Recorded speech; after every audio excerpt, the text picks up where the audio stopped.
ప్రభును రక్షకుడైన యేసుక్రీస్తు పరిశుద్ధ కలిగిన నామములో కూడి వచ్చిన మీ అందరికీ నా యొక్క హృదయపూర్వకమైన వందనాలండి. అందరికి వందనాలు. ప్రభు మిమ్మల్ని దీవించునుగాక. పరిశుద్ధ గ్రంథముల నుండి ఒక విలువైన సందేశాన్ని పూట మనం విందాం.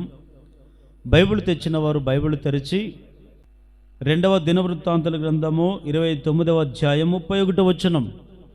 అంతటా హిజ్కియా, మీరిప్పుడు యెహోవాకు మిమ్మల్ని ప్రతిష్ఠించుకుంటే దగ్గరకు వచ్చి యెహోవా మందిరములోనికి బలి ద్రవ్యములను కృతజ్ఞత అర్పణలను తీసుకొని రండని ఆజ్ఞ ఇయ్యగా, సమాజపు వారు బలి ద్రవ్యములను కృతజ్ఞత అర్పణలను తీసుకొని వచ్చిరి. దహన బలులు నర్పించుటకు ఎవరికి ఇష్టము పుట్టెనో వారు దహన బలి ద్రవ్యములను తీసుకొని వచ్చిరి. సమాజపు వారు తీసుకొని వచ్చిన దహన బలి పశువులెన్నె అనగా 70 కోడెలను, 100 పొట్టేళ్లను, 200 గొర్రె పిల్లలను, ఇవన్నీ యెహోవాకు దహన బలులుగా తేబడిరి. చాలు, కొద్దిగా వినండి. అందరూ నన్ను చూస్తూ వినండి. ఈ వారం అంశం పేరేమిటంటే, సంఘములో కృతజ్ఞత గలవారు. చెప్పండి, ఎవరంటవారు? పోయిన ఆదివారం ఎవరి గురించి చెప్పుకున్నాము? సంఘములో పనివారు గురించి చెప్పుకున్నాము. ఈ వారం ఏమిటంటే కృతజ్ఞత గలవారు. ఇక్కడ హిజ్కియా రాజు ఉన్న దినాల్లో, హిజ్కియా అనే రాజు ఒకప్పుడు దేవునికి ఇష్టమైన సేవ చేశాడు. కష్టమైన సేవ కాదండి, ఇష్టమైన సేవ. తను ఏ పని చేయాలనుకున్నా ఇష్టపూర్వకంగా దేవుని కొరకు చేసేవాడు. సంఘం విషయమైతేనేమి, ఎదుటివారిని ప్రేమించే విషయమైతేనేమి, గౌరవించే విషయమైతేనేమి, అన్ని విషయాల యందు ఈ హిజ్కియా రాజు నమ్మకంగా దేవుని సేవ పరిచర్య కొనసాగించారు. అయితే ఆ దినాల్లో సేవ రోజు దేవుని పని అనేది జరుగుతూ వచ్చింది. ఆ సంఘములో ఉండేవారు దేవుని సంఘానికి వచ్చేటప్పుడు వారు ఎలా వచ్చారంటే కృతజ్ఞత అర్పణలతోనూ దేవుని సన్నిధికి వచ్చేవారంట. ఏ అర్పణలు? కృతజ్ఞత అర్పణలు. ఈరోజు మనం కూడా దేవుని సన్నిధానికి వస్తాం. ఎలా వస్తాం మనం అంటే, బాధతోనూ, ఏదో రావాలంటే రావాలన్నట్టుగా, ఎవరో మమ్మల్ని పిలిచారనో, ఎవరో మమ్మల్ని ప్రోత్సహించారనో, ఇష్టం ఉండి ఇష్టం లేకుండా మనం దేవుని సంఘానికి వస్తుంటాం. కానీ ఆ దినాల్లోనంట 6 రోజులు కష్టపడి పనిచేసుకుని వారి ఉద్యోగాలు, వ్యాపారాలు అన్నీ చేసుకుని 7వ రోజున విశ్రాంతి దినాన్ని పాటించి, పిల్లలు, తల్లిదండ్రులు, ఇంట్లో ఉండే కుటుంబ సభ్యులందరూ, పశువులు కూడా వారికి మేత పెట్టుకోకుండా అందరూ కూడా ఆ పరిశుద్ధ సంఘంగా కూడుకునేవారు. ఆ సంఘానికి కూడుకునేటప్పుడు ఎలా వచ్చేవాళ్ళంటే, వీళ్ళు కృతజ్ఞత మనసు కలిగి కృతజ్ఞులై దేవుని సన్నిధికి వచ్చేవారు. 95వ కీర్తన 2వ వచనంలో ఒక అద్భుతమైన మాట ఉంటుంది, చదవండి. కృతజ్ఞత స్తుతులతో ఆయన సన్నిధికి వచ్చేదము, కీర్తనలు పాడుచు ఆయన పేరుట సంతోషగానము చేయుదుము అంటాడు ఈ యొక్క కీర్తనకారుడు. మనము దేవుని సన్నిధికి ఎట్లా రావాలంటే కృతజ్ఞత స్తుతులతో రావాలంట. ఎట్లా రావాలి చెప్పండి? కృతజ్ఞతా స్తుతులు. ఎక్కడి నుంచి ఎక్కడికి రావాలి మనం అంటే, ఈ పరిశుద్ధ సంఘంగా కూడుకునే మనము ఇంటి దగ్గర నుంచే ఎప్పుడెప్పుడా దేవాలయానికి వెళదాం, ఎప్పుడెప్పుడు సంఘానికి వెళదాం అని చెప్పి, ఎందుకు మనం దేవుని సంఘానికి రావాలని మీరు అనుకుంటారంటే, చాలామంది సంఘానికి వచ్చేటప్పుడు, మందిరానికి వచ్చేటప్పుడు సణుక్కుంటూ, గొణుక్కుంటూ, ఏమండి, నానా రకాలుగా ఆలోచన చేస్తూ వచ్చేవాళ్ళు కూడా ఉన్నారు. కానీ ఈ కృతజ్ఞత మనసు ఎవరికైతే ఉంటుందో, ఈ కృతజ్ఞత కలిగిన వాళ్ళు ఎప్పుడు దేవుని మర్చిపోయేవాళ్ళు కాదు. అందుకే ఈయన అంటాడు, కృతజ్ఞత స్తుతులతో దేవుని సన్నిధికి మీరు రండి. వచ్చి ఏం చేయాలి? కీర్తనలు పాడి ఆయన పేరుట ఏం చేయాలి? సంతోషగానము చేయాలంట. కొంతమందికి కృతజ్ఞత అనే భావం తెలియదండి. సంఘానికి సభ్యులుగా ఉంటారు, బాప్తిసం పొందుతారు, రక్షణ పొందారు, ఏమండి వాక్యం వింటారు, దైవ సందేశాన్ని వింటారు, కానీ దేవునికి కృతజ్ఞత చూపరు. ఏం చూపరు? కృతజ్ఞత. అంటే కృతజ్ఞత అంటే ఏమిటి అని మీకు ఒక ఆలోచన రావచ్చు. కృతజ్ఞత అంటే ఏమిటంటే, ఇప్పుడు మీరు నన్ను ఒక 10,000 రూపాయలు అప్పు అడిగారు అనుకోండి, నేను మీకు ఇచ్చాను. ఇచ్చిన దాన్ని కృతజ్ఞత అంటారా? అనరు, సహాయము అంటారు. మరి తీసుకొని డబ్బులు తీసుకున్న నీవు తిరిగి ఆ 10,000 తిరిగి నాకు ఇస్తే దీన్ని ఏమంటారు? కృతజ్ఞత అంటారు. అర్థమవుతుందా? అంటే ఇప్పుడు దేవుడు మన జీవితంలో అనేక రకాల మేలులు చేశాడు. ఆపదలలో ఆదుకున్నాడు, కష్టాలలో కన్నీళ్ళలో దేవుడు తోడే ఉండి అనేక రకాల అద్భుతాలు నీ జీవితంలో చేశారు. అయితే ఇప్పుడు నువ్వేం చేయాలి? దేవునికి ఏదో ఇంకా ఒక 1000 రూపాయలు కానికిచ్చి ఇంట్లో కూర్చుంటే సరిపోతుందా? కృతజ్ఞత అంటారా? ఓ 1,00,000 రూపాయలు మందిరానికి ఇచ్చి ఇంక నా ఇష్టం వచ్చినప్పుడు వస్తాను పోతానంటే దీని కృతజ్ఞత అంటారా? కృతజ్ఞత భావం వేరే, కానుక వేరే. కానీ కృతజ్ఞత కలిగిన వారు ఏం చేస్తారంటే దేవుని సన్నిధానాన్ని మర్చిపోరు, దేవుడు చేసిన మేలులను మర్చిపోరు. ఈ మర్చిపోయే వాళ్ళు ఎవరంటే కృతజ్ఞత లేనివారు అని అర్థం. బైబిల్ గ్రంథంలో ఒక సంఘటన మీకు జ్ఞాపకం చేస్తాను. చాలాసార్లు మీరు ఆ సందేశాన్ని కూడా విని ఉంటారు. ఆ సందర్భాన్ని ఏమిటయ్యా సందర్భం అంటే, ఒకసారి 10 మంది కుష్ఠరోగులు ఉన్నారు. ఈ 10 మందికి ఏ రోగం వచ్చింది? కుష్ఠ అనే రోగం వచ్చింది. ఈ కుష్ఠ అనే రోగం ఎక్కడొచ్చిందంటే వారి దేహానికి వచ్చింది. చూడండి, నేను మీకు ఒక అద్భుతమైన మాట చెప్తాను. శరీరానికి వచ్చే రోగాలు అవి బాగవుతాయి, కానీ శరీరానికి వచ్చే రోగాలు వస్తుంటాయి పోతుంటాయి. కానీ ఈ ఆత్మకు రోగము రాకూడదు, ఈ హృదయానికి రోగము రాకూడదు. ఈ హృదయానికి ఈ ఆత్మకి ఎవరికైతే రోగం వస్తుందో వారికి కృతజ్ఞత భావం అనేది ఉండదంట.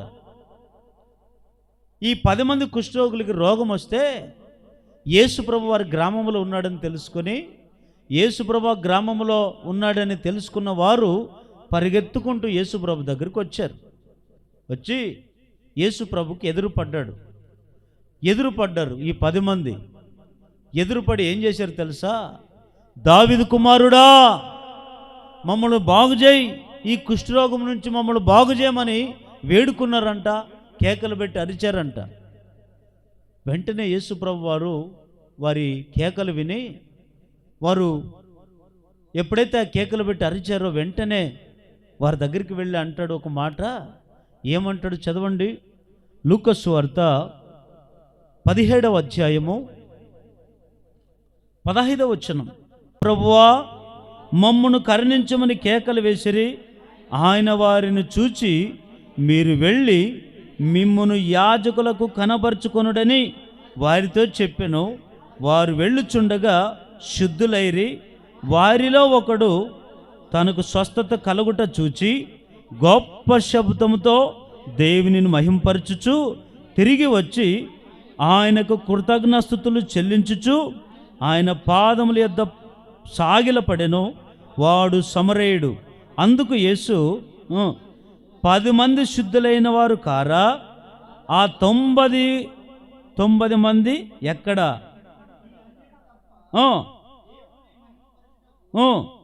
తిరిగి వచ్చిన వాడు ఎవడూ అగపడలేదా అని చెప్పి, నీవు లేచి పమ్ము, నీ విశ్వాసం నిన్ను స్వస్థపరిచెనని చెప్పెను. హల్లెలూయా చెప్పండి గట్టిగా. ఇప్పుడు యేసుప్రభు దగ్గరికి రోగాలతో వచ్చింది ఎంతమంది వచ్చారండి? 10 మంది వచ్చారు. ఇప్పుడు దేవుడు ఏం చేశాడు? వెంటనే 10 మంది రోగాలు బాగు చేశాడా లేదా? ఏమన్నారు తెలుసా? ఇట్లా ముట్టుకోలేదు, కొబ్బరి నూనె కూడా వేయలేదు, నూనె కూడా రాయలేదు, ఖర్చీపులు వేయలేదు, ఇంకోటి ఇంకేం చెప్పలేదు, ఒకే మాట.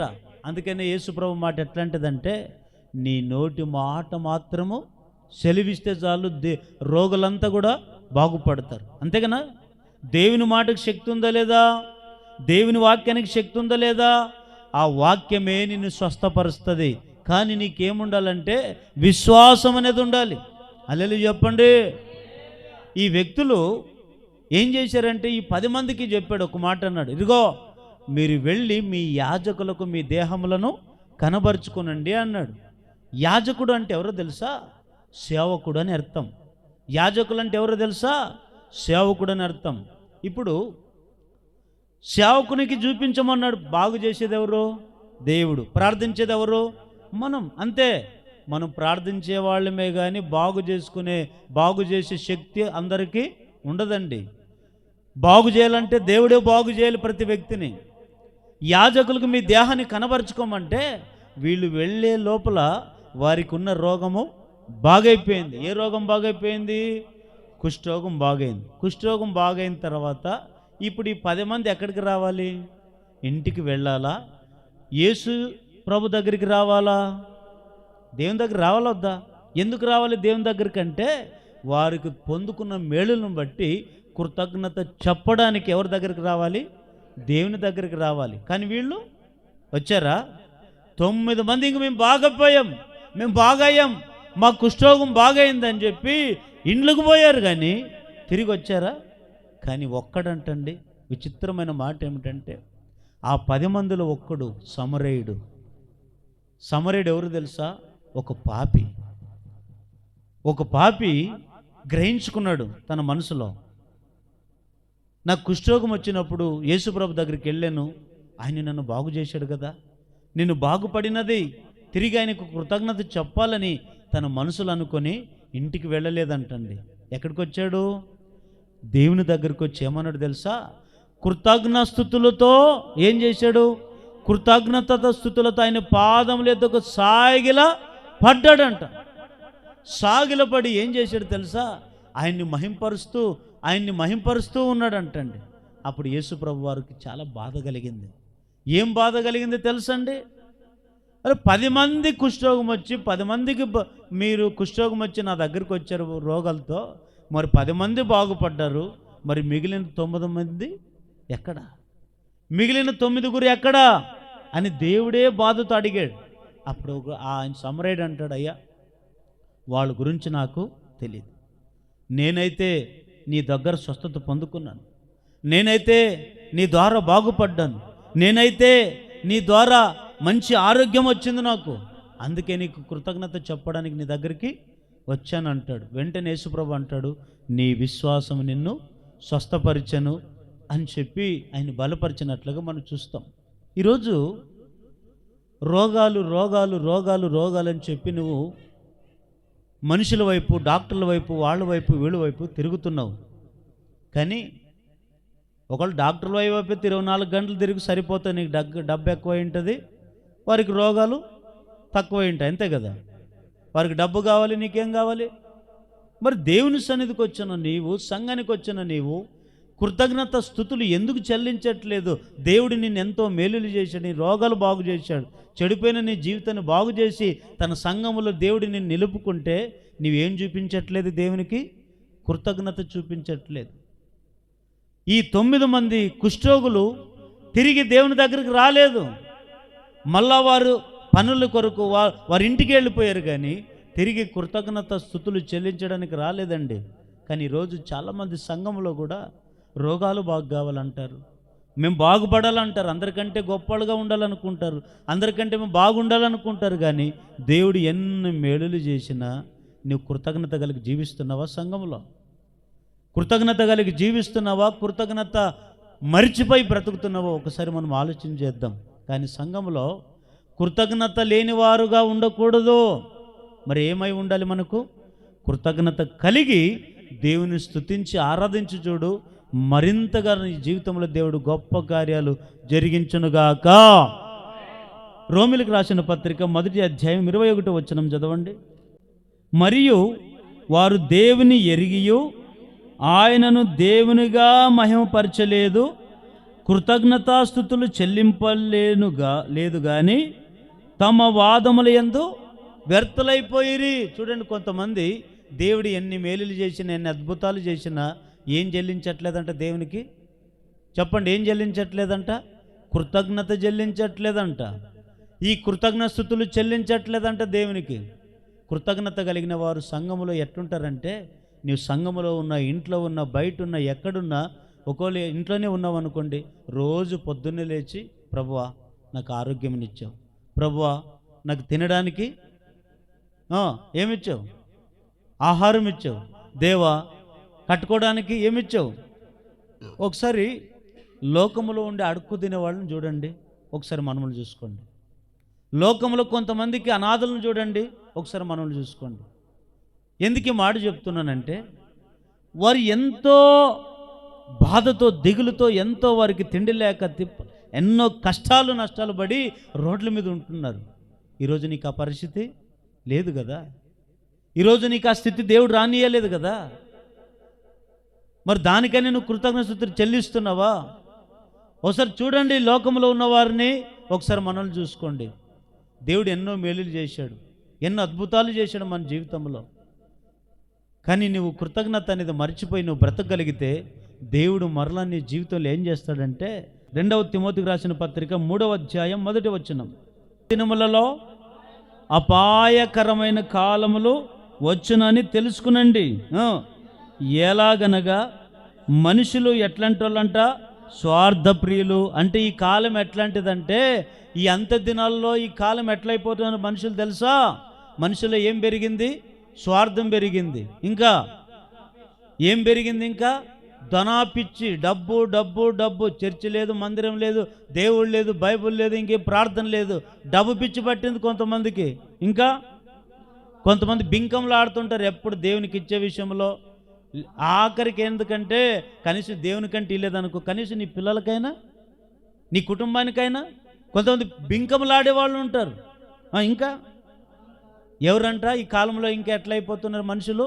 అహంకారం. మనుషులు తగ్గించుకోవట్లేదు, మనుషులకు విధేయత కలిగి ఉండట్లేదు, అహంకారులుగా మారిపోతున్నారు. ఇంకా దూషకులు అంట, దూషకులు. ఇంకా తల్లిదండ్రులకు అవిధేయులు.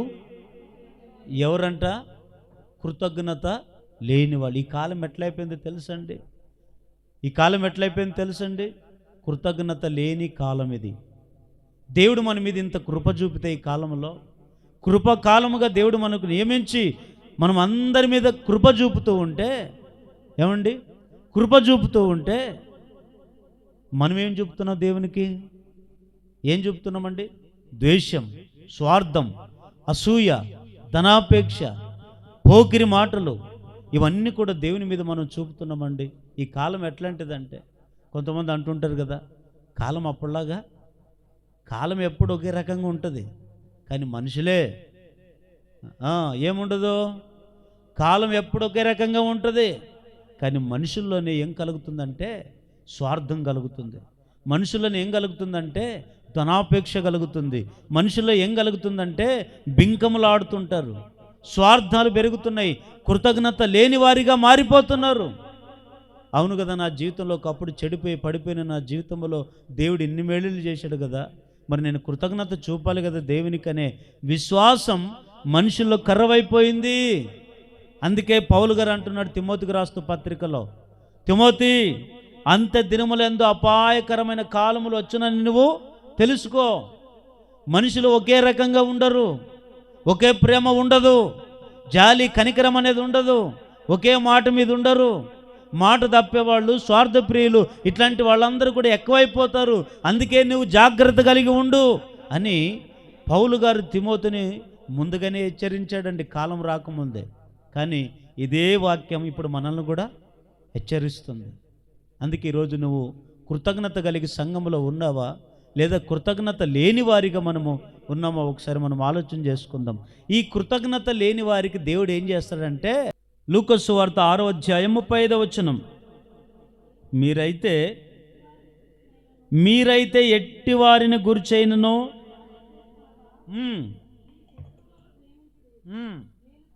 మేలు చేయండి, అప్పు ఇయ్యండి, అప్పుడు మీ ఫలము గొప్పదై ఉండును, మీరు సర్వోన్నతుని కుమారులై ఉందురు. ఈ మాట బాగా వినండి. ఆయన కృతజ్ఞత లేని వారి ఎడలను దుష్టుల ఎడలను ఉపకారి అయి ఉన్నాడు. ఈ మాట బాగా వినండి. మీకైతే ఈ మాట అర్థమైందో లేదు, కానీ నాకైతే చాలా బాధ అనిపిస్తుంది. ఎవరి ఎడల ఉపకారే ఉంటాడంట?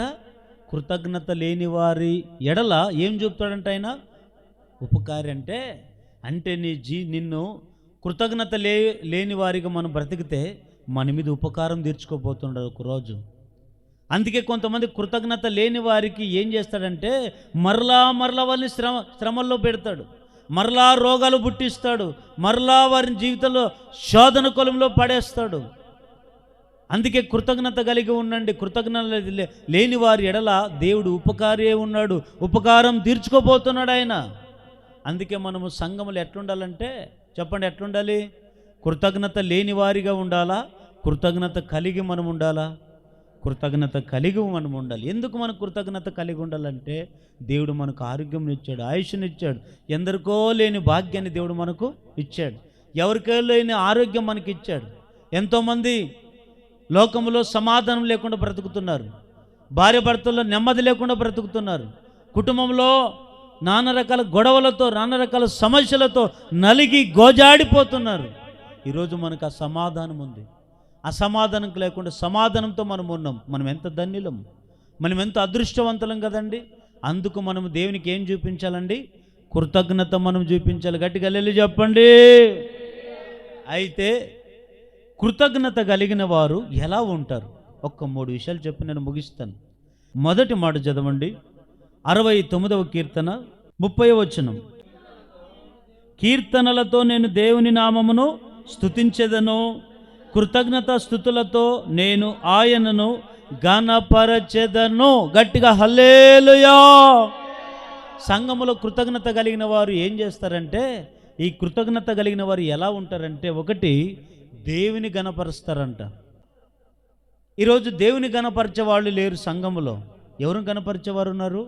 మనుషులను గణపరిచేవారు ఉన్నారు, రాజకీయ నాయకులను గణపరిచే వాళ్ళు ఉన్నారు, పనికిరాని చెత్త చెదారంతో జీవిస్తున్న వారిని గణపరిచేవారు ఉన్నారు, పాపంతో నిండిన వారిని గణపరిచే వాళ్ళు ఉన్నారు. కానీ కృతజ్ఞత కలిగిన వారైతే ఎవరు గణపరుస్తారంట? దేవుని గణపరుస్తారంటండి. ఈరోజు దేవునికి ఘనత ఉందా? సంఘాల్లో మనుషులకు ఘనత ఉందా? ఎంతసేపున్న మనుషులు గణపరుస్తారు. ఎందుకంటే మనుషులు గణపరిస్తే మాకే విషయంలోనైనా ఏదైనా చేస్తాడేమో, ఏమైనా మేలులు చేస్తారేమని మనుషులు గణపరుస్తూ ఉంటారు. అందుకే ఇంకొక మాట మనం చూస్తే అక్కడే 100వ కీర్తన 4వ వచనం చదవండి ఒకసారి. కృతజ్ఞాస్తుతులు చెల్లించుచు ఎక్కడ ప్రవేశించాలంట? ఆయన గుమ్మములో ప్రవేశించుడి, కీర్తనలు పాడుచు ఆయన ఆవరణములలో ప్రవేశించుడి, ఆయనను స్తుతించుడి, ఆయన నామమును గణపరచుడి. గట్టిగా లేలు చెప్పండి. ఎట్లా రావాలంటే దేవుని సన్నిధికి కృతజ్ఞాస్తుతులు చెల్లిస్తూ దేవుని సన్నిధికి వచ్చి ఎవరిని గణపరచాలంటండి? దేవుని గణపరచాలండి. దేవుని గణపరచాలి. కానీ మనుషుల్ని ఎప్పుడు మనము గణపరచకూడదు. అందుకని కీర్తనకాడే అంటాడు, మనిషిని గణపరచడానికి వాడు ఏ పాటి వాడు, వాని జీవం ఏ పాటిది, అంతలో కనబడి అంతలో మాయమైపోయేటువంటి వాడు కాదా? వాని నువ్వు గణపరచనేలా?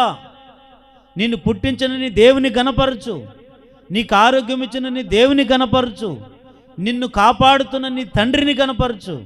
మనుషులను గణపరుస్తున్నావే, రాజకీయ నాయకులను గణపరుస్తున్నావే, పనికిరాని వారిని గణపరుస్తున్నావే. కానీ ఈరోజు ఎవరిని గణపరచాలంటే మనము దేవుని గణపరచాలంట. గణపరిచే వాళ్ళు ఎవరంటే వాళ్ళు కృతజ్ఞత గలవారైతే దేవుని గణపరుస్తారు. కృతజ్ఞత లేని వాళ్ళైతే మనుషులను గణపరుస్తారు, దేవుణ్ణి తక్కువ చేస్తారు. పరిశుద్ధ గ్రంథంలో ఒక కుటుంబము దేవుని గణపరిచేది వదిలిపెట్టి తన కుటుంబాన్ని తానే గణపరుచుకున్నందుకు ఏమొచ్చిందో తెలుసా? ఆ మాట ఒకసారి నేను చెప్తాను, బాగా వినండి. మొదటి సమూయేలు గ్రంథంలో ఒక కుటుంబం మనకు కనబడుతుంది. ఆ కుటుంబం గురించి చాలాసార్లు మీరు వినే ఉంటారు. ఎవరు ఆ కుటుంబం అంటే ఏలీ కుటుంబం. ఎవరండి చెప్పండి? ఏ కుటుంబమో? ఎవరి కుటుంబమో? ఏలీ. షీలోహు అనే ప్రార్థన మందిరం ఉంది. ఏ మందిరం అది? షీలోహు ప్రార్థన మందిరంలో అదొక సంఘం కదా. ఆ సంఘంలో ఒక కాపరి ఉన్నాడు. ఆ కాపరి పేరు ఏమిటంటే ఏలి. అతనికి 2 కుమారులు ఉన్నారు. ఈ ఏలి ఒక యాజకత్వాన్ని ఆ సంఘంలో చేస్తున్నాడు. సంఘాన్ని నడిపించే విషయంలో, ప్రార్థించే విషయంలో, దేవుని గణపరిచే విషయము, దేవుని ఆజ్ఞలను గణపరిచే విషయంలో దేవుడు ఆయనకి అలాంటి గొప్ప భాగ్యమునిస్తే ఈ ఏలి ఏం చేస్తున్నాడు తెలుసా? దేవుని గణపరిచేది పోయి దేవుని గణపరచవలసినటువంటి ఏలి ఎవరిని గణపరుచుకుంటున్నారు తెలుసా? తన కుమారులను గణపరుచుకుంటున్నాడంట, తన్ను గణపరుచుకుంటున్నాడంట. అందుకే ఒక సేవకునికి దేవుడు ఒక మాట సెలవిస్తే ఆ సేవకుడు వచ్చి ఏలితో ఒక మాట చెప్తాడు. ఆ మాట చదవండి ఇప్పుడు. 1 సమూయేలు గ్రంథము 2వ అధ్యాయము 29వ వచనం నుంచి చదవండి. నా నివాస స్థలమునకు నేను నిర్ణయించిన బలి నైవేద్యములను మీరెలా తృణీకరించుచున్నారు? మిమ్మును క్రోవబెట్టించుకొనుటకై నా జనులకు ఇశ్రాయేలీయులు చేయి నైవేద్యములలో శ్రేష్ఠ భాగములను పట్టుకొనుచు నా కంటే నీ కుమారులను నువ్వు గొప్ప చేసుకొని ఉన్నావు. నీ ఇంట వారును నీ పితరుని ఇంటి వారును నా సన్నిధిని యాజకత్వము జరిగించుదురని యెహోవా ఆజ్ఞ ఇచ్చి ఉన్నను, ఇప్పుడు అది నా మనసునకు కేవలము ప్రతికూలమైనని ఇశ్రాయేలుల దేవుడని యెహోవా సెలవిచ్చుచున్నాడు. కావున యెహోవాకు ఏదనగా నన్ను గనపరచు వారిని నేను గనపరచుదును, నన్ను తృణీకరించు వారిని నేను తృణీకరిస్తాను అని చెప్తే కింద ఒక మాట అంటాడు, ఆలకించుము. రాగల దినములలో నీ బలమును నీ పితరుల ఇంటి బలమును నేను తక్కువ చేతును, నీ ఇంట ముసలివాడు ఒక్కడు లేకపోను. చూడండి ఎంత బాధకరమో కదా. ఈ ఏలి తన సంఘంలో ఆ షీలోహు ప్రార్థన మందిరంలో ఒక సేవకుడిగా ఉండి ఏం చేస్తున్నాడు తెలుసా? యాజకత్వాన్ని జరిగిస్తున్న ఈయన దేవుని గణపరచట్లేదంట. ఎవరిని గణపరుస్తున్నాడు? తన కుమారులను గొప్ప చేసుకుంటున్నాడు, తన ఇంటిని గొప్ప చేసుకుంటున్నాడు, తన కుమారులను గొప్ప చేసుకుని వారిని గణపరుచుకుంటున్నాడు. కానీ నన్ను ఇంతటి వాణిగా చేసిన దేవుని అంతటి వాణి చేసిన దేవుని ఆయన గణపరచట్లేదండి. ఈరోజు మనము ఈ స్థితిలో ఉన్నామంటే ఇది ఎవరు చూపిన కృప? ఇది దేవుడు చూపిన కృప. ఈరోజు మనం ఇంత గణపరచబడుతున్నామంటే అది దేవుడు మనకి ఘనత ఇస్తేనే వచ్చింది, కానీ మనం తెచ్చుకుంటే వచ్చింది కాదు. ఒకప్పుడు లోకంలో ఉన్నప్పుడు నీకు ఈ ఘనత లేదు, ఒకప్పుడు ఎక్కడో నీవు ఉన్నావు, ఏ ఘనత లేదు, నీకు ఏ గుర్తింపు లేదు. నిన్ను దేవుడు అంతగా గణపరిస్తే ఇప్పుడు గణపరచబడిన నీవు దేవుని గణపరచాలి కదా. మరి ఎందుకు నువ్వు గణపరచట్లేదు? మనుషుల్ని ఎంతవరకు నువ్వు గణపరుస్తావు? దేవుని బిడ్డలారా, ఈ ఏలి ఎప్పుడైతే దేవుని గణపరచలేదో అందుకే ఆ ఇంట్లోకి ఏమొచ్చిందో తెలుసా? నిత్యమైన శాపం. వారికి ఉండే బలం తగ్గిపోయింది, యుద్ధంలో గెలవలేని స్థితి. కుమారులు సంఘానికి వచ్చే స్త్రీలతో ఇష్టానుసారంగా ప్రవర్తించడం మొదలుపెట్టారు, సంఘాన్ని పాడు చేయడం మొదలుపెట్టారు. అందుకనే దేవుడు చాలాసార్లు బాధపడుతూ చెప్తున్న మాట, నా ఆలయాన్ని పాడు చేశారు, దొంగల గృహాలుగా మీరు మార్చారు. దేవుడి నివాసించే స్థలము కదా, దేవుని గణపరచబడే స్థలము కదా, మీరు ఎందుకు నా మందిరాన్ని పాడు చేశారు, ఎందుకు సంఘాన్ని పాడు చేశారని చాలాసార్లు దేవుడు బాధతో చెప్పిన సంఘటనలు బోల్డెన్ని ఉన్నాయండి. కానీ ఆ ఏలి కుటుంబము తన కుమారులను గొప్ప చేసుకున్నందుకు, తన కుటుంబాన్ని గణపరిచినందుకు ఏం చేశాడు దేవుడు? ఆ కుటుంబాన్ని తక్కువ చేశాడు. అందుకనే నన్ను గణపరచు వారిని నేను నిన్ను గణపరుస్తాను, నన్ను తృణీకరించే వారిని నేను తృణీకరిస్తాను. ఒకటే, మనం గణపరచబడాలంటే ముందు ఎవరిని గణపరచాలి? దేవుని గణపరచాలి, మనుషులను కాదు. మనము దేవుని గణపరిస్తే అప్పుడు దేవుడు మనల్ని గణపరుస్తాడు. 10 మందిలో నిన్ను తలెత్తుకునేటట్లుగా చేస్తాడు. ఒకప్పుడు నిన్ను చిన్న చూపు చూసిన వాళ్ళే, ఒకప్పుడు నిన్ను చెడ్డది, ఈమె బతుకు బాగలేదు, ఈమె ఒక బజారుది, ఈమె ఒక బజారోడని 10 మంది నిన్ను గురించి తప్పుగా మాట్లాడిండొచ్చు. అలాంటి వారి ఎదుటి కళ్ళు ఎదుటి నిన్ను ఒక రోజున దేవుడు గణపరచబడునుగాక, నిన్ను గణపరచునుగాక. అయితే నువ్వు ఒక పని చేయాలి, కృతజ్ఞత కలిగి నీవు సంఘానికి వచ్చి ఎవరిని గణపరచాలి? దేవుని గణపరచు. దేవుడు నన్ను ఇంతగా హెచ్చించాడని చెప్పి నువ్వు కృతజ్ఞత ఎప్పుడు మరిచి పోకూడదు. జీవితకాలం అంతవరకు, మరణ అంతం వరకు నీలో ఏముండాలో తెలుసా? కృతజ్ఞత మనసు నీకు ఉండాలి. కొంతమంది దేవుడు ఎన్ని మేలులు చేసినా మర్చిపోతారు. మేలులు పొందుకునే వారికే, మేలులు పొందుకున్న తర్వాత దేవుని మర్చిపోతారు. వారి ఆలోచనలు పడి జీవితాన్ని నాశనం చేసుకుంటారు. ఈ సౌలు అనేటువంటి రాజు ఉన్నాడు. ఒకప్పుడు ఆయనకి ఘనత లేదు, గాడిదలు వెతుక్కుంటూ తిరిగేవాడు. 10 మందిలో విలువ లేదు ఆయనకి, ఇంట్లో విలువ లేదు ఆయనకి. అట్లాంటి ఆయన్ని గాడిదలు వెతుక్కుని తిరిగి ఆయన్ని ఎన్నుకొని ఏర్పరచుకొని సంఘంలో ఒక యాజకత్వంగా ఆయన్ని నిర్మించుకొని దేవుడు ఏర్పరచుకొని యాజకత్వం చేయడానికి సంఘంలో నిలబెడితే ఆయన ఏం చేశాడు తెలుసా?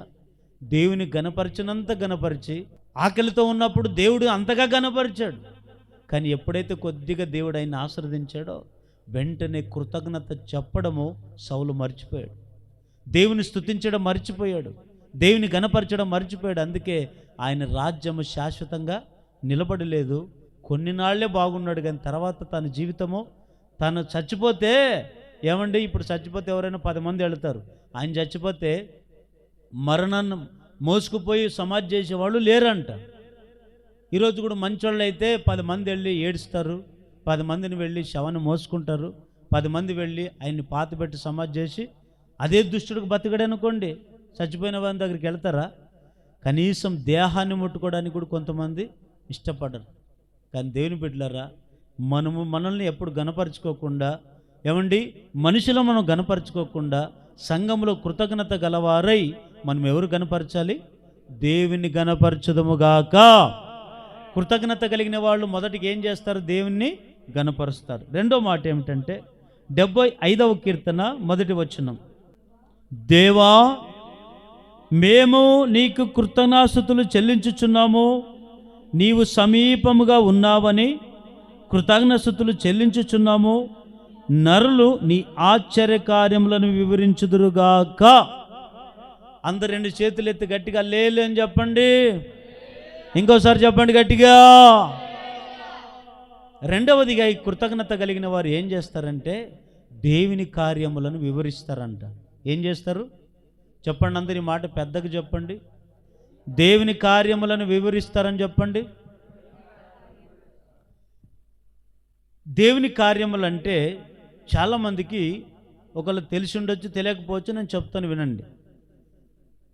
మా జీవితంలో దేవుడు కార్యాలు ఒక్క కార్యం కూడా చేయలేదు అన్నవాళ్ళు ఒకసారి చేయొద్దండి. ఎవరైనా ఉంటే ఉన్నారు? ఎవరన్నా?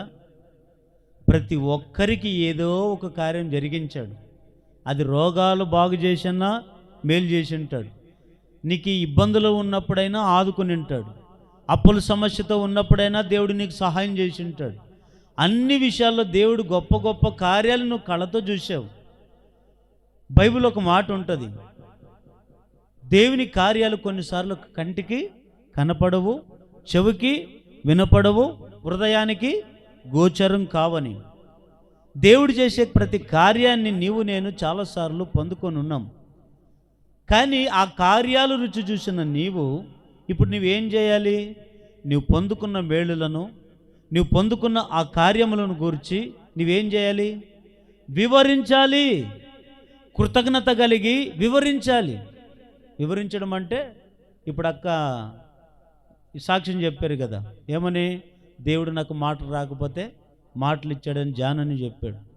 నడవలేని స్థితిలో నన్ను నడిపించాడు, బాగు చేశాడు. దీన్నే వివరించడం అంటే. కొంతమంది దేవుడు ఎన్ని మేలులు చేసినా వివరించరు, చెప్పలేరు. 10 మంది నిలబడి చెప్పాలని సిగ్గు. అదే బూతు మాటలు చెప్పండి, ఎన్నైనా పోకిరి మాటలు చెప్పండి, ఎన్నైనా మాట్లాడతారు. అరే దేవుడు నీ జీవితంలో అన్ని మేలులు చేస్తే నువ్వు సంఘంలో నిలబడి 10 మందికి చెప్పు, వివరించు. అయ్యా నా దేవుడు కొన్నిసార్లు నా జీవితంలో ఇట్లా మేలు చేశాడు, పలానా రోజు పలానా మేలు చేశాడు అని 10 మందికి చెప్తే అది దేవునికి ఘనత. నీవు దేవునికి సాక్షి నిలబడితే మరిన్ని గొప్ప కార్యాలను చూడబోతావు. అందుకే కొందరు జీవితాలు ఎందుకు కార్యాలు జరిగించాడంటే వీళ్ళ జీవితంలో ఎన్ని మేలులు చేసినా వీరు నన్ను గురించి వివరించలేరు కనుక కొంతమంది చేయడు వాడి జీవితంలో. కానీ కృతజ్ఞత కలిగిన వాళ్ళైతే దేవుని సంఘములో కానీ బయట ప్రతి ఒక్క వ్యక్తికి కానీ ఏం చేస్తాడంటే కార్యముల గురించి వివరిస్తారంట. 105వ కీర్తన మొదటి వచనం చదవండి. యెహోవాకు కృతజ్ఞతలు చెల్లించుడి, ఆయన నామమును ప్రకటన చేయుడి, జనములలో ఆయన కార్యములను తెలియజేయండి అంటాడు. అంటే ఇప్పుడు జనములలో మనం ఏం చేయాలంట? ఆయన కార్యములను తెలియజేయండి, వివరించండి. దేవుని బిడ్డలారా, నీ జీవితంలో చేసిన మేలును 10 మందికి చెప్పు. 10 మంది రక్షింపబడతారు. 10 మందికి చెప్పలేక కనీసం కుటుంబ సభ్యులకని చెప్పు. ఎవరు చెప్పరు? కొంతమంది చెప్పలేని వాళ్ళు కూడా ఉన్నారు. ఒక మేలులు పొందుకుంటారు కానీ మౌనంగా ఉంటారు. అది కాదండి. బైబిల్లో మీకు ఒక విచిత్రమైన మాట చూపిస్తాను. యోబు గ్రంథము 12వ అధ్యాయం 7-8 వచనాలు చదవండి. ఆయనను మృగములను విచారించుము, అవి మీకు బోధిస్తాయి. ఆకాశ పక్షులను విచారించుము, అవి మీకు తెలియజేస్తాయి. భూమిని గురించి ధ్యానించిన ఎడల అది మీకు బోధించును. సముద్రములోని చేపలను నీకు దానిని వివరించును. వీటన్నిటిని బట్టి యోచించుకొని ఎడల యెహోవా హస్తము వీటిని కలగజేసినని తెలుసుకొనిన వాడెవడు? జీవరాశుల ప్రాణమును మనుషులందరి ఆత్మలను ఆయన వశంలో ఉన్నావు కదా. చూడండి, ఈ మాట మీకు అర్థమైందో లేదో నాకు తెలియదు, కానీ నాకు అర్థమైన మాట ఏమిటంటే, ఈ భూమిని అడగండి. భూమి పైన ఉందా కింద ఉందా? కిందే కదా. ఈ భూమిని అడగండి ఒకసారి. భూమి, దేవుడు నీ జీవితంలో ఏం కార్యం చేశాడు అడగండి. అప్పుడు ఆ భూమి నీకు వివరిస్తుందంట. ఏ బుద్ధి లేనోడా, నువ్వు ఇంతవరకు ఏమిటి మీద నిలబడ్డావు? ఇండ్లు ఏమిటి మీద కట్టుకుంటున్నావు? పొలాలు ఏమిటి మీద ఎత్తుకుంటున్నావు? ఆ భూమిని అడగండి, విచారిస్తుంది. అంటే భూమికి కృతజ్ఞత ఉంది, కానీ మనిషికి. ఆకాశంని అడగండి. ఆకాశమా, దేవుడు నీ జీవితంలో ఏం మేలు చేశాడో అని అడగండి. ఆకాశం నీకు వివరిస్తుందంట. రే బుద్ధి లేనోలా, మీకు బుద్ధి ఉందా లేదా? కృతజ్ఞత లేదా? ఆకాశం నుంచి ఏం కురిపిస్తాను? వర్షం. ఆ వర్షం కురిస్తే నువ్వు భూమి మీద పంటలు పండించుకుంటావు. మంచి సమృద్ధిగా ధాన్యం పండితే నీవు నీ కుటుంబం బాగుపడుతుందని ఈ సాక్ష్యం ఎవరిస్తున్నారో తెలుసా?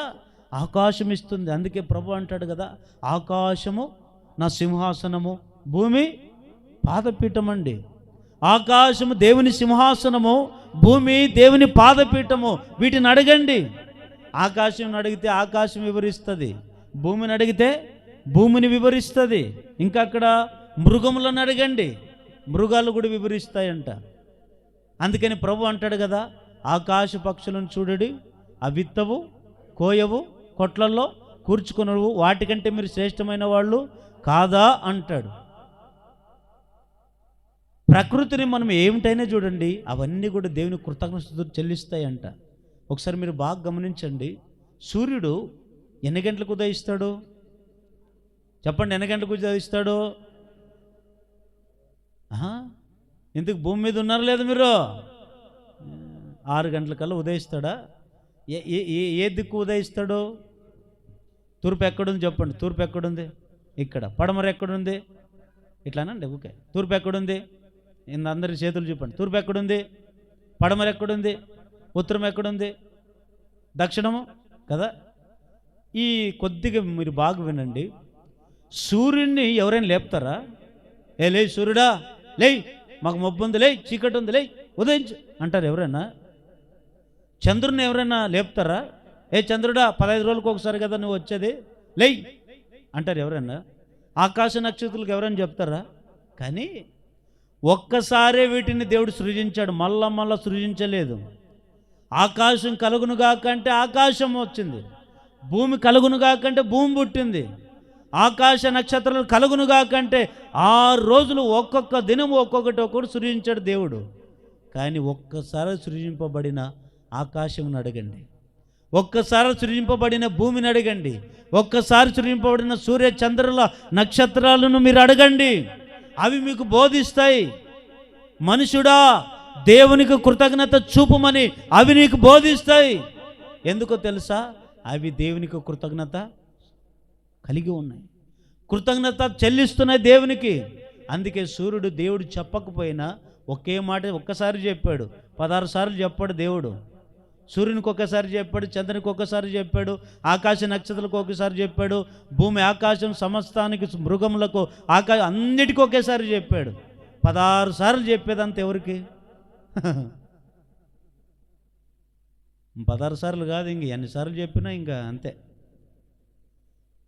కానీ కృతజ్ఞత లేని వాళ్ళు ఎవరో తెలుసండి? మనమేనండి. కానీ ఈ ప్రకృతిని గురించి ఒకసారి ఆలోచించండి.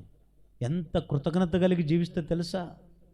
ఎంత కృతజ్ఞత కలిగి బతుకుతా తెలుసా దేవునికి? మళ్ళా చెప్పాల్సిన అవసరం లేదు, మళ్ళా చెప్పేవాళ్ళు ఎవరు లేరు వాటికి.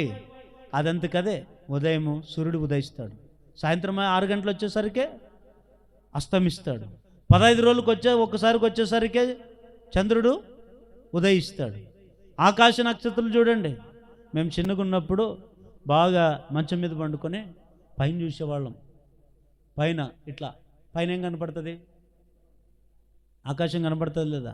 ఆకాశం అట్లా కనపడితే ఆకాశంలో ఏం కనపడేవంటే రాత్రిపూట నక్షత్రాలు కనపడతాయి. కనపడతాయి లేదు మీకు? ఇప్పుడు కనపడవు అన్నవాళ్ళు ఒకసారి గట్టిగా వెళ్ళి చెప్పండి. హుషారు ఉన్నారులే. అట్లా చూసేవాళ్ళం. అట్లా చూసుకుంటే అప్పుడు మేము పిల్లలు అప్పుడు తెలియదు కదా, చూసి అప్పుడు నీకు ఆ చుక్క అంటే ఇష్టమో అనుకునేవాడు. పక్కనున్న వాళ్ళు ఎవరో మా చెల్లెలు ఎవరో ఒకరు అనేవాళ్ళు, నాన్న నాకు ఆ చుక్క అంటే ఇష్టము, ఆ తోకు చుక్క అంటే ఇష్టము. ఏదన్నా చుక్క నక్షత్రం అట్లా వెళ్ళి రాలి పడినట్టు అనిపిస్తుంది చూడు కొన్నిసార్లు అనేవాళ్ళం.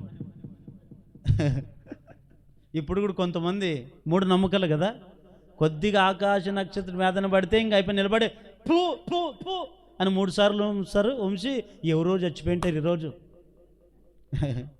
మనుషులు కొంతమందికి మూఢనమ్మకాలు వదిలిపెట్టరు. మూఢనమ్మకాల భక్తి ఎక్కువైపోయింది ఈ దినాల్లో. అరే విశ్వాసంతో కృతజ్ఞత దేవునికి చూపంటారా అంటే మూఢనమ్మకాలు. కానీ దేవుని బిడ్డలారా, ఆకాశ నక్షత్రాలను అడగండి, ఆకాశ పక్షులను అడగండి, సముద్రంలో చేపలను అడగండి, సృష్టిని అడగండి, భూమిని అడగండి, అవి మీకు వివరిస్తుంది. కానీ నీవు ఎన్ని మేలులు పొందుకుంటావు, కానీ దేవుడు చేసిన మేలుని ఇతరులకు నువ్వు వివరిస్తున్నావా? దేవుడు చేసిన మేలుని ఇతరులకు నువ్వు చెప్పుకుంటున్నావా? లూకా సువార్త 8వ అధ్యాయంలో ఇక్కడ ఇంకొక మాట చెప్పి నేను ముగిచ్చేస్తానండి. లూకా సువార్తలో మీరు తర్వాత చదువుకోండి. ఆ గెరాస్ అనే ప్రాంతం అనేది ఒకటి ఉంది. ఇప్పుడు మనకి ఎమ్మిగనూరు పట్టణం అనేది ఎట్లుందో, ఈ బైబిల్లో రాయబడిన గెరాస్ అనే ఒక పట్టణం, ఒక గ్రామం ఉంది. ప్రతి గ్రామానికి ఏముంటుంది? ఒకవైపు ఇండ్లు, రెండో వైపు సమాధులు ఉంటాయి లేదా?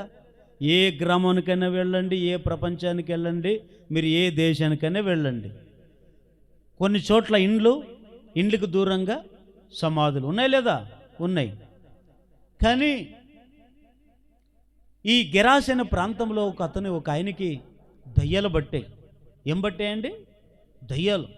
1 కాదు, 2 కాదు, ఏకంగా ఒక సేన సమూహం పట్టింది. సేన అంటే అర్థం ఏమిటంటే 2000 దయ్యాలు కలిపి ఒక సేన అంట. ఎన్ని దయ్యాలు? ఒక్క దయ్యం పడితేనే ఇంక 30 తిప్పులు పెట్టేవాళ్ళు ఉన్నారు. ఇంక ఎంటికలు ఎట్టడిసుకునేది తెలీదు, ఏడబడేది తెలీదు, ఏడలేసేది తెలీదు. దయ్యాలు పట్టిన వాడు 2000 దయ్యాలు ఒక్కసారి ఆయనకు పడితే ఆయన ఎట్లున్నాడు తెలుసండి? ఇంట్లో లేడంట. ఇంట్లో కుటుంబం ఉంది. మరి ఆయనకి పెళ్ళయిందో లేదో అక్కడ రాయబడలేదు, కానీ కుటుంబం అయితే ఉంది. ఇంట్లో లేడు. ఎక్కడున్నాడు? ఇండ్లకు దూరంగా, గ్రామానికి దూరంగా ఉన్న సమాధిలో ఉన్నాడు. సమాధిలో ఉండాల్సింది ఎవరు? చనిపోయిన వాళ్ళ, బ్రతికిన వాళ్ళ? చనిపోయిన శవాలు ఉంటాయి. ఈ వ్యక్తి, బతికిన వ్యక్తి ఆ సమాధిలోనే ఉన్నాడు, సమాధిలోనే తింటున్నాడు, సమాధిలో నిద్రపోతున్నాడు. సమాధే ఆయనకి ఇల్లు. ఆ దయ్యాలు పట్టిన దయ్యాలు ఏం చేస్తున్నాయో తెలుసా? ఇంట్లో నిలబట్టలేవు. ఈరోజు దయ్యాలు పట్టిన వాళ్ళు ఎప్పుడు సంఘములో ఉండరు, ఎక్కడో తిరుగుతుంటారు, ఎక్కడో ఉంటారు దయ్యాలు పట్టిన వాళ్ళు. వీళ్ళంతా ఎవరు? దయ్యాలు పట్టేవాళ్లే. కానీ ఈ వ్యక్తి ఆ సమాధిలో నుండి సమాధిలోనే తింటూ, సమాధిలోనే నిద్రపోతుంటే ఏం చేసుకుంటున్నాడు తెలుసా? వాళ్ళంతా గాయపరుచుకుంటున్నాడు. ఈరోజు కూడా కొంతమంది, నువ్వు అది ఇకపోతే నేను కోసుకుంటా, నువ్వు ఇది ఇవ్వకపోతే నేను గొంతు కోసుకుంటా, నువ్వు ఇవ్వకపోతే నేను చేయి కోసుకుంటా అంటారు చూడండి. వీళ్ళందరిలో ఏమున్నాయండి? దేవుని ఆత్మ లేదు వీళ్ళలో. ఎవరి ఆత్మ ఉంది? దురాత్మలు ఉన్నాయి. కొంతమంది ప్రేమికులు భలే పనులు చేస్తుంటారు కదా, ఇట్లాంటి పనులు. ఏమని ఇంక నువ్వు నన్ను ప్రేమించలేదు కనుక నేను చేయి కోసుకుంటా, నేను పీక్ కోసుకుంటా. కొంతమంది చూడండి మరీ విచిత్రం, చేయి కోసుకున్నట్టు నటిస్తారు. కోసుకుందనా చెప్పు, కోసుకుందనా. ఇంకొంతమంది ఇంకా విచిత్రం, కొంతమంది బాధ వస్తే ఎవరి మీద కోపం చూడరు, పోయి బండికేసి తలకి డమ కొట్టుకుంటారు. పగిలే తలకి ఎవరికి? నీకే కదా. వీళ్ళంతా పిచ్చి శాస్త్రాలు చేసేవాళ్ళు కూడా ఉంటారు కొంతమంది. ఆ వ్యక్తి కూడా, సమాధిలో ఉండే వ్యక్తి కూడా తన్ను తాను గాయపరుచుకుంటాడంట. కానీ గెరాసైన ప్రాంతంలో కొన్ని రోజుల నుంచి అదే సమాధిలో ఉన్న అతన్ను యేసు ప్రభు చూశాడు. ఆ గెరాసైన ప్రాంతానికి వచ్చినటువంటి యేసు ప్రభు వారు ఊర్లోకి వెళ్ళొచ్చు కదా, సమాధిలో నుంచి ఎందుకు వచ్చాడు అంటే, ఆ సమాధిలోకి వచ్చిన ఆయన అక్కడ నిలబడి ఆ వ్యక్తిని చూశాడు. ఎవరిని? దయ్యాలు పట్టిన వ్యక్తిని చూసి, ఎప్పుడైతే ఆ వ్యక్తిని చూశాడో ఈ దయ్యాలు పట్టిన వ్యక్తులు దయ్యాలు కూడా అరవడం ప్రారంభించాయి. ఏమంటున్నా తెలుసా? సర్వోన్నతమైన దేవుని కుమారుడా, మాతో నీకేం పని? మమ్మల్ని శోధించొద్దు, మమ్మల్ని పాతాళానికి పంపించొద్దు అని కేకలు పెట్టడం ప్రారంభించాయి. వెంటనే యేసు ప్రభువు వారు అంటాడు, ఎవరు నువ్వు? నీ పేరేమి అని అడిగాడు. వెంటనే దయ్యాలు అరుస్తున్నది. మనిషా? వానిలో ఉండే దయ్యాలు అరుస్తున్నాయండి. దయ్యాలు అరుస్తూ ఉంటే నీ పేరేమని అడిగాడు. వెంటనే దయ్యాలు ఏమన్నాయి? సేన అంటారు. నీవు ఆ వ్యక్తిని వదిలి వెళ్ళిపో అని ఆజ్ఞాపించగానే వెంటనే ఆ దాంట్లో ఉండే దయ్యాలు వెళ్ళిపోయి ఎక్కడికి పోయాయి? పందుల మందులకు వెళ్ళి పందులన్నీ కూడా తీసుకొని పోయి సముద్రంలో పడి చచ్చిపోయాయి. చచ్చిపోయిన వెంటనే ఆ వ్యక్తి ఎట్లున్నాడు తెలుసా? ఇప్పుడు చదవండి ఆ మాట. లూకా సువార్త 8వ అధ్యాయము 38, 39 వచనాలు చదవండి. గెరాసీనీయుల ప్రాంతములలో నుండి జనులందరూ బహుభయక్రాంతులైరి గనుక తమ్మును విడిచిపోమ్మని ఆయనను వేడుకొనిరి. ఆయన దోణి ఎక్కి తిరిగి వెళ్ళుచుండగా దయ్యములు వదిలిపోయిన మనుషుడు ఆయనతో కూడా తన్ను ఉండనిమ్మని ఆయనను వేడుకొనెను. అయితే ఆయన, నీవు నీ ఇంటికి తిరిగి వెళ్ళి దేవుడు నీకెట్టి కార్యములు చేసినో తెలియజేయమని వానితో చెప్పి వాను పంపివేశను. వాడు వెళ్ళి యేసు తనకెట్టిగా గొప్ప కార్యములు చేసెనో ఆ పట్టణమంతటా వివరించెను. ఒకసారి గట్టిగా చప్పట్లు కొట్టండి. గట్టిగా హల్లెలూయా. ఇప్పుడు ఆ వ్యక్తికి దయ్యాలు వదిలి వెళ్ళిపోయిన తర్వాత వెంటనే తను బట్టలు వేసుకున్నాడు. స్వసిత్తుడై బాగుపడి ఏమండి ఇంకా నెమ్మదిగా ఉండి ఎవరి పాదములు ఎద్దు కూర్చున్నాడంటే యేసు ప్రభు పాదములు ఎద్దు కూర్చున్నాడు. యేసు ప్రభు పాదములు ఎద్దు కూర్చొని అప్పుడు ఆ దేవుని అడిగాడు, ప్రభువా, నువ్వు ఎక్కడికి వెళితే నీ వెంట నేను వస్తా, నువ్వు ఏ గ్రామానికి వెళితే నీ వెంట నేను వస్తా, నాకు ఇన్ని మేలులు చేసావు కదా, నాలో ఉండే దయ్యాలు వెళ్ళగొట్టావు కదా, ఇదిగో ఎవరు నన్ను బాగు చేయలేదు, నువ్వు నన్ను బాగు చేసావు కనుక ఇదిగో కృతజ్ఞత మనసు కలిగి నేను నీ దగ్గరికి వస్తానయ్యా, నీ వెంట వస్తానయ్యా అని అంటే అప్పుడు ఏమంటాడు ప్రభు? వద్దు, నువ్వు నా వెనక రావద్దు, కానీ నీ గ్రామానికి వెళ్ళి లేదా నీ ఇంటికి వెళ్ళి దేవుడు నీకు ఎట్లాంటి గొప్ప కార్యములు చేశానో నీవు అందరికీ ఏం చేయమన్నాడు? ప్రకటించు, వివరించు.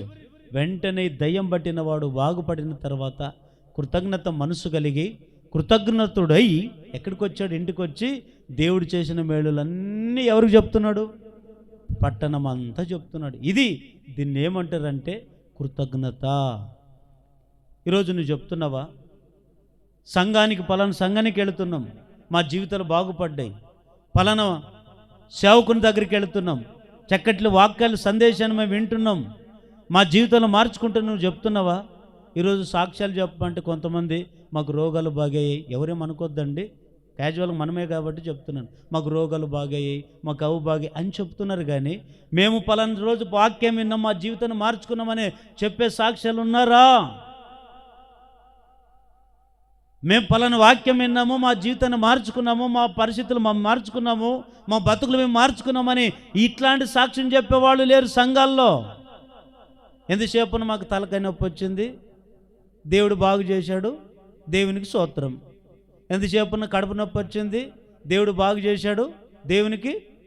ఇవి చెప్పేవాళ్ళు ఎక్కువ ఉన్నారు. కానీ నా జీవితం బాగుపడ్డాను, వాక్యం ద్వారా నా జీవితాన్ని నేను మార్చుకున్నాను, పలానా సేవకుని యొక్క వాక్యం మమ్మల్ని దర్శించింది, పలానా సంఘానికి వెళ్ళినాక మా జీవితాలు మారిపోయాయి అని కృతజ్ఞత కలిగి చెప్పి స్థిరంగా నిలబడే వాళ్ళు ఉన్నారా అంటే కనబడట్లేదండి. ఎంతసేపు ఉన్న రోగాలు. ఇవి కాదండి మనకు. ఈ రోగాలు రావచ్చు, రేపు రాకపోవచ్చు. కానీ దేవుని వాక్యం నుండి భూమి ఆకాశములు గతించిన దేవుని వాక్యం ఎప్పుడు గతించదు. హల్లెలూయా. సమరయ స్త్రీ ఆమె మిట్టు మధ్యాహ్నంలో దేవుని యాకోబు బావి దగ్గరికి నీళ్లు చేదుకుందామని వస్తే ఆమె జీవితం తనకే అర్థం కాలేదు. ఎట్లా బతుకుతుందంటే 5-6 మందితో మెయింటైన్ చేస్తుంది. ఎంతమందితో? 6 మందితో. అరే ఒక భర్త ఉంటే చాలు కదా, ఒక భార్య ఉంటే చాలు కదా, 6 మందితో మెయింటైన్ చేస్తుంది. అది ఎవరికి తెలియదులే అనుకున్నది. మిట్టు మధ్యాహ్నం యేసు ప్రభు ఉన్న చోటు దగ్గరికి వచ్చింది. వచ్చి నేను నీతిమంతురాలు అన్నట్టుగా ఉంది. యేసు ప్రభు గమనించి ఏమన్నాడు తెలుసా? అమ్మా దాహం వేస్తుంది, నిల్లివమ్మా అంటాడు. వెంటనే ఏమంటది, అయ్యా దాహం ఇవ్వడానికి ఇదిగో మీరు సమరయలు మేము ఇది కదా అంటే, ఈ దాహముడు ఎవరు ఎత్తలేమ్మా అని చెప్తే అప్పుడు నీళ్ళు ఇస్తే నీళ్ళు తాగుతాడు. అప్పుడు ఒక మాట అంటాడమ్మా, నీవిచ్చిన నీళ్ళు నేను తాగాను, మరలో ఒక గంటకో దప్పికొంటాను. నేనిచ్చిన నీళ్ళు నువ్వు తాగితే జీవితంలో ఎప్పుడు నువ్వు దప్పికొనవో అన్నాడు. వెంటనే మాకు ఆశ పుట్టింది. అయ్యా అట్లయితే ఆ నిల్లి నాకు కూడా నేను దాహం తీర్చుకుంటానని నింది. యేసుప్రభు అంటాడు, సరే నువ్వు కోరుకున్నట్లుగా దాహం ఇస్తానమ్మా, మరి నువ్వు వెళ్ళి నీ భర్తను మరి ఎవరిని పిలుచుకురావాలి? ఎంతమంది ఉన్నారు ఆమెకి చూడండి. మరి ఎవరినని భర్త అని చెప్పుకుంటుంది? భర్త లేరు కదా. కానీ దేవుని బిడ్డలారా, వెంటనే యేసుప్రభు అంటాడమ్మా, నీకు 5 భర్తలు ఉన్నారు, ఇప్పుడున్నవాడు నీవాడు కాదు కదా అంటే వెంటనే ఆమె హృదయంలో ఉండే పశ్చాత్తాపం కలిగింది. నా బతికేమిటి, నా జీవితం ఏమిటి, నేనేమిటి, నా విలువేమిటి, నేనేంటికి ఇట్లా బతుకుతున్నాను, పరిశుద్ధంగా బ్రతకాలి కదని తన్ను తాను పశ్చాత్తపడి, ఈ మనమైతే పలానా దగ్గర నువ్వు తిరిగావంట, నువ్వు చూసావా అంటారా? కొంతమంది ఎంత తప్పు చేసినా ఒప్పుకోలేని వాళ్ళు ఉంటారు, కప్పుకునే వాళ్ళు ఉంటారు. కప్పుకొని ఒకరోజు బయట పడుకోకుండా ఉంటుందా? పడుతుంది. అట్లా ఆఖరికి ఆమె అంటది, అయ్యా నీ భర్తను పిలుచుకురాపో. వెంటనే పశ్చాత్తపడి, నాకు భర్తలు లేరయ్యా. వెంటనే అంటాడు, అమ్మా ఇక నుంచి నీ జీవితము మార్చుకో. ఎప్పుడైతే ఆమె హృదయం వెలిగింపబడిందో వెంటనే గ్రామంలోకి వెళ్ళింది. దేని కొరకు? ఆమె జీవితంలో చేసిన అద్భుతాన్ని ఆ గ్రామ ప్రజలకు వివరించడానికి వెళ్ళింది. వెళ్ళి ప్రజలందరూ చెప్తుంది, గ్రామ ప్రజలారా రండి, యాకోబు బావి దగ్గర యేసయ్య వచ్చాడు, ఆయన నజరేయుడని యేసుక్రీస్తు రక్షకుడు ఉన్నాడు, అక్కడ నా జీవితాన్ని వెలిగించిన దేవుడు అక్కడ ఉన్నాడు, మీరు కూడా రండి అని చెప్పి బలవంతంగా వారిని తీసుకొని వచ్చింది. వాళ్ళందరూ కూడా వచ్చి యేసుప్రభు దగ్గరికి వస్తే అప్పుడు యేసుప్రభు వారు ఆమెతో పాటు అందరికీ బోధిస్తూ ఉంటే అందరూ బాగుపడి దేవుని యందు విశ్వాసం ఉంచినట్లుగా లేఖనంలో చూస్తున్నాం. జీవితంలో ఆ గొప్ప కార్యం ఏం చూసిందో తెలుసా? ఆమె జీవితాన్ని మార్చుకోవడమే గొప్ప. మీరు అనుకుంటారు గొప్ప కార్యం అంటే ఇంక రోగాలు వస్తే బాగుపడడమే గొప్ప కార్యం అంటారా? ఇది కాదు, జీవితం మార్చుకోవడం కూడా గొప్ప కార్యం. చెప్పండి. ఇప్పుడు కృతజ్ఞత కలిగిన వారైతే రెండవదిగా ఏం చేస్తారు? దేవుని కార్యములను ఇతరులకు వివరిస్తారు. చివరి మాట చూసుకొని ముగించుకుందాం. కొలస్సీలకు రాసిన పత్రిక 2వ అధ్యాయం 7వ వచనం. ఇంటి వలె కట్టబడుచు మీరు నేర్చుకొనిన ప్రకారముగా విశ్వాసమందు స్థిరపరచబడుచు కృతజ్ఞ స్తుతులు చెల్లించుట యందు విస్తరించుచు ఆయన యందుండి నడుచుకునుడి. చాలు. ఇప్పుడు వరకు ఎన్ని మాటలు విన్నామంటే 2 మాటలు విన్నాం. ఒకటి, కృతజ్ఞత కలిగిన వారు ఏం చేస్తారు? దేవుణ్ణి ఘనపరుస్తాడు. రెండవది, కృతజ్ఞత కలిగిన వారు ఏం చేస్తారు? దేవుని కార్యములను వివరిస్తారంట జనములకు. మూడవదిగా ఏం చేస్తారంటే, కృతజ్ఞత కలిగిన వారు సంఘములో ఉండి ఏం చేస్తారంటే, కృతజ్ఞత కలిగిన వారు స్థిరమైన బుద్ధి కలిగి ఉంటారు. మూడో మాట చెప్పండి, ఏ బుద్ధిది చెప్పండి? ఏ బుద్ధి? స్థిరమైన బుద్ధి. కొందరికి స్థిరమైన బుద్ధి ఉండదు, స్థిరమైన మనసు ఉండదు. ఇంట్లో ఉన్న స్థిరంగా ఉండరు, ఎక్కడున్న స్థిరమైన బుద్ధి ఉండదు. ఈరోజు ఆదిన చర్చిలకు వెళ్ళి కాసేపు కూర్చొని వద్దాం, నెమ్మదిగా ఉంటామేమో అనుకొని వస్తారు కొంతమందికి, కానీ మనసు స్థిరంగా ఉండదు, ఆలోచనలు స్థిరంగా ఉండవు. కొందరికి మాటలు స్థిరంగా ఉండవు. ఒకటి చెప్తారు, ఇంకోటి చేస్తుంటారు, ఇంకోటి మాట్లాడుతుంటారు, ఇంకోటి చేస్తుంటారు. చూడండి, కొంతమందికి స్థిరమైన బుద్ధి అనేది ఉండదండి. కొంతమందికి గంటకొక మాట, పూటకొక మాట, రోజుకొక ప్రవర్తన, రోజుకొక వేషం. ఊసిరి వల్లి ఎప్పుడని చూసారా? లేదా ఊసిరి వల్లని జంతువుని చూసారా? అది ఎన్ని రంగులు మారుస్తుంటుంది? గంటకొక అది ఎట్లా మారుస్తుంటుంది. కానీ మనుషులు ఊసిరి వల్లాగా తయారైపోతున్నారు జనాలు. ఎట్లాగంటే గంటకొక మాట, గంటకొక మాట, గంటకొక బుద్ధి. అప్పుడప్పుడే ఉంటారు, అప్పుడప్పుడు నవ్వుతారు, అప్పుడప్పుడే అంటుంటారు, అప్పుడప్పుడు ఏడుస్తుంటారు. అప్పుడు ఏమైందా? ఏమి లేదు, బుద్ధి మారింది, అంతే కదా. స్థిరమైన బుద్ధి కలిగి ఉండండి. కృతజ్ఞత కలిగిన వారు ఏం చేస్తారంటే స్థిరమైన బుద్ధి కలిగి ఉంటారండి, స్థిరమైన మనసు కలిగి ఉంటారండి. 51వ కీర్తన 10వ వచనం చదవండి. దావీదు ఏమని ప్రార్థన చేస్తున్నాడంటే 51వ కీర్తన 10వ వచనం, దేవా నా యందు శుద్ధ హృదయము కలగజేయము, నా అంతరంగములో స్థిరమైన మనసును నూతముగా పుట్టించుము, నీ సన్నిధిలో నుండి నన్ను త్రోసివేయద్దు, నీ పరిశుద్ధాత్మను నా యొద్ద నుండి తీసివేయద్దు, నీ రక్షణానందము నాకు మరలా పుట్టించుము, సమ్మతి గల మనసు కలగజేసి నన్ను దృఢపరచుము. చూడండి, ఈయన ఒకే ప్రార్థన చేస్తున్నాడు. దేవా నా అంతరంగంలో నాకు ఏ మనసు పుట్టించు? స్థిరమైన మనసు.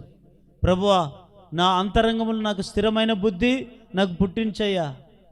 గంటకొకలాగా నేను ఉండకూడదయ్యా, రోజుకొకలాగా నేను మారకూడదు ప్రభువా.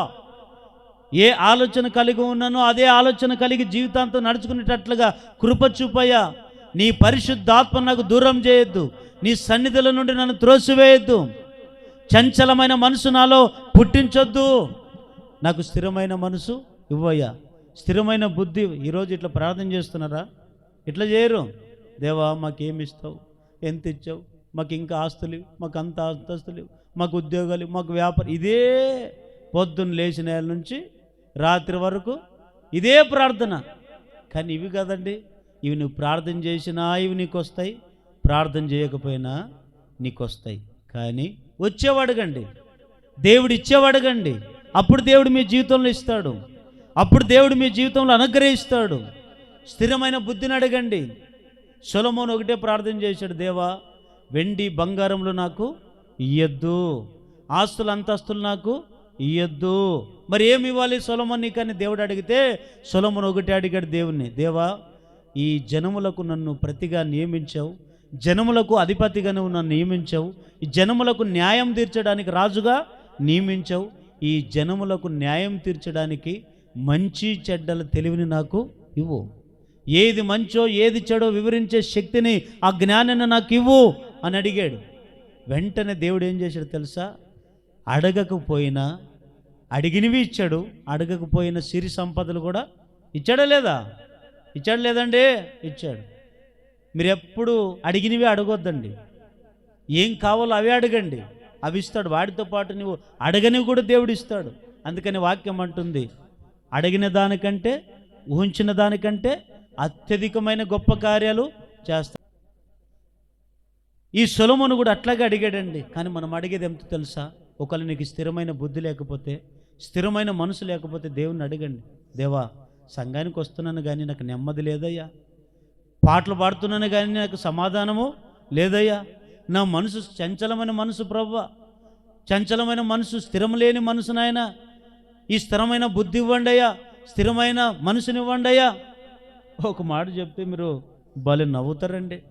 ఏమిటంటే, ఓసారి భార్య భర్తలు ఉన్నారంట.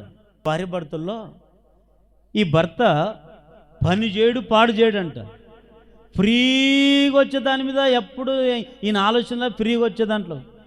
లోకంలో ఒక సామెత ఉంటుంది, ఫ్రీ వస్తే చెప్పండి, ఫ్రీ వస్తే తాగుతారు లేదా, వస్తే ఫినాయిల్ కూడా తాగుతారంట. కష్టపడరు కొంతమంది, ఫ్రీ అన్నీ ఆల్ ఫ్రీ.